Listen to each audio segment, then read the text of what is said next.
নমস্কার বন্ধুরা, ঝর্ণা ঝুমা কিচেনে সবাইকে স্বাগত।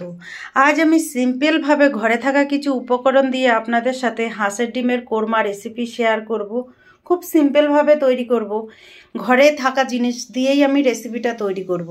তো চলেন রেসিপিটা আমি কিভাবে তৈরি করেছি সেইটাই এখন আপনাদের সাথে শেয়ার করব। ডিমের কোরমা। তো এখানে দেখেন 5টা আমি হাঁসের ডিম নিয়ে নিয়েছি, আর ডিমগুলো আমি সেদ্ধ করে নিয়ে নিয়েছি। তো ডিমগুলো এখন খোসা ছাড়িয়ে নেব। প্রথমে আমি কিছু ড্রাই ফ্রুট ভিজিয়ে দেব জলের মধ্যে।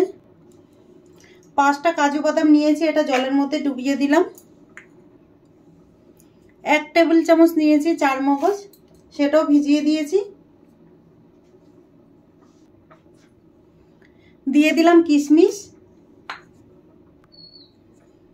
চিনে বাদাম, এগুলো জলে ভিজতে থাক।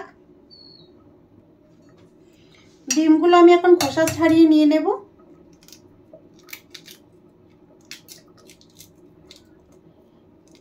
এখানে হাঁসের ডিমটা বেশি একটা পাওয়া যায় না, আর পাওয়া গেলেও দামটা বেশি নেয়। এখানে এক একটা হাঁসের ডিম প্রায় 20 টাকারও বেশি নেয়। আর ডিমগুলোর সাইজ দেখেছেন কত বড়। আর হাঁসের ডিমটা কিন্তু খেতে খুব ভালো লাগে।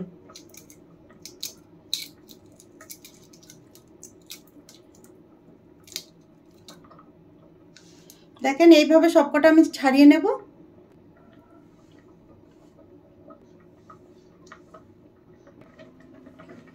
দেখেন সব ডিমগুলো আমি খোসা ছাড়িয়ে নিয়ে নিয়েছি। ডিমগুলো একটু কেটে দেব আমি সাইডে সাইডে এইভাবে, যাতে মশলাটা ঢোকে সেই জন্য। আর আপনাদেরকে একটা কথা বলে রাখি, যে ডিম যদি আপনারা ফ্রিজে রাখেন ডাইরেক্ট কিন্তু বয়েল করতে যাবেন না, তাহলে কিন্তু খোসা ছাড়াতে পারবেন না। আগে ডিমটা বাইরে বের করে আপনারা নর্মাল করে নেবেন, তারপরে ডিমটা সেদ্ধ করবেন। তাহলে কি হবে, খোসাটা উঠবে না আর খুব সুন্দর সেদ্ধও হবে। দেখেন সবকটা ডিম আমি এইভাবে কেটে দিয়েছি। এখানে দুটো আমি পেঁয়াজ নিয়েছি, পেঁয়াজগুলো এখন কেটে নেব।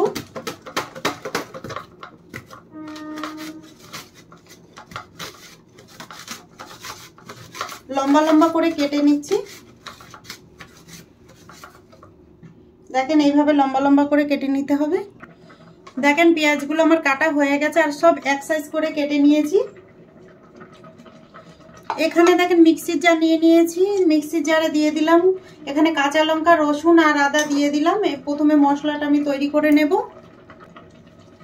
দিয়ে দিলাম পেঁয়াজ, এইগুলো ভালো করে পেস্ট করে নেব এখন আমি। দেখেন মশলা আমি ভালো করে পেস্ট করে নিয়ে নিয়েছি।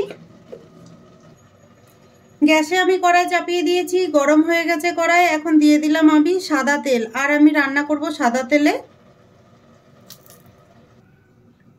তেল গরম হয়ে গেছে, এখন আমি তেলের মধ্যে দিয়ে দিচ্ছি সেদ্ধ করা ডিম।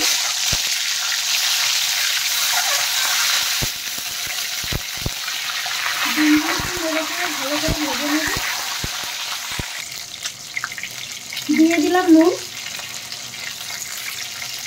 সামান্য লঙ্কার গুঁড়ো দিয়ে দিলাম।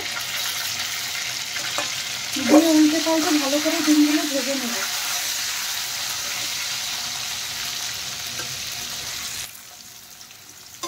দেখেন ডিমগুলো ভাজা হয়ে গেছে, এখন আমি তুলে নিচ্ছি।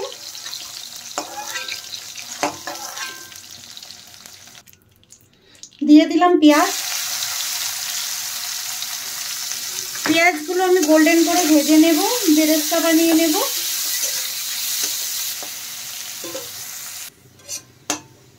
দেখেন পেঁয়াজ ভালো করে আমি ভেজে নিয়েছি, এখন তুলে নিচ্ছি।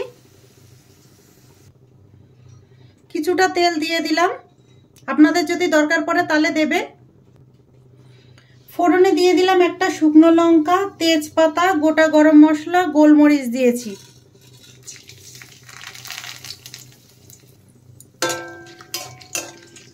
মশলা থেকে বেশ গন্ধ বেরোচ্ছে, এখন আমি পেস্ট করা মশলাটা দিয়ে দেব। দেখেন যেই মশলাটা আগে আমি পেস্ট করে নিয়েছি সেটা দিয়ে দিলাম।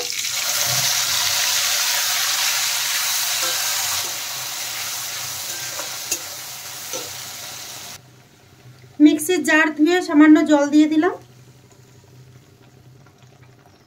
দিয়ে দিলাম ধনে গুঁড়ো,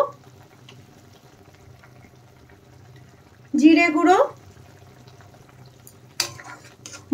মশলা হালকা কষিয়ে নেব। মশলাটা কষতে থাক, ততক্ষণে আমি আরেকটা মশলা তৈরি করে নেব। মিক্সির জার নিয়ে নিয়েছি, এর মধ্যে দিয়ে দিলাম টক দই,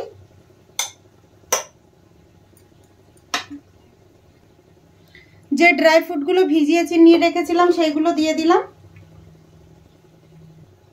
এইগুলো আমি ভালো করে পেস্ট করে নেব। দেখেন ভালো করে পেস্ট করে নিয়ে নিয়েছি।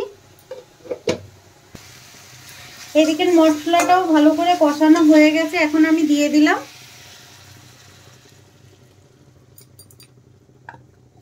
দই, কাজু বাদাম, কিশমিশ, চারমগজ, চিনে বাদাম পেস্ট করে নিয়েছি, সেটা দিয়ে দিলাম। দিয়ে ভালো করে কষিয়ে নেব।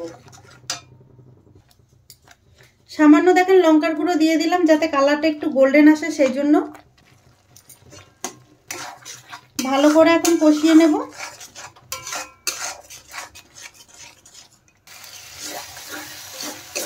দেখেন মশলা কিন্তু ভালোভাবে কষানো হয়ে গেছে, আর মশলা থেকে দেখেন তেল রিলিজ করে দিয়েছে কত সুন্দর, আর কালারটাও কিন্তু খুব সুন্দর এসেছে। এখন এর মধ্যে আমি দিয়ে দেব জল।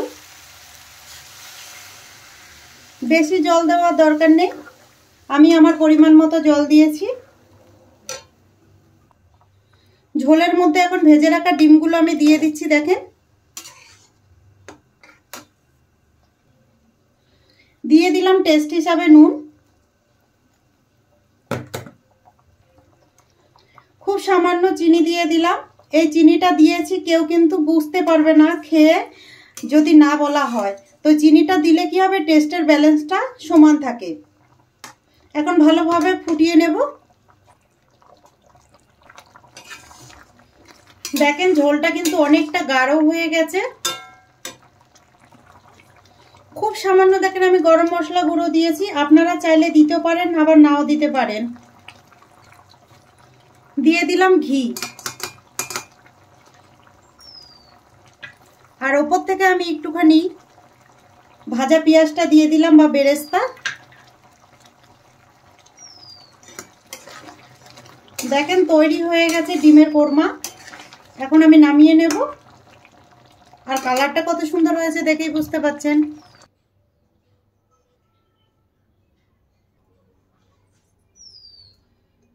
এখন দেখেন আমি বাটিতে নিয়ে নিয়েছি, আর আমি যে এইভাবে হাঁসের ডিমের কোরমাটা বানিয়েছি, প্লিজ আপনারা এইভাবে বানিয়ে খেয়ে আমাকে কমেন্ট করে জানাবেন। ভিডিওটা যদি আপনাদের ভালো লাগে তাহলে আমার চ্যানেলটাকে সাবস্ক্রাইব করবেন, লাইক করবেন, কমেন্ট করবেন অ্যান্ড শেয়ার করবেন।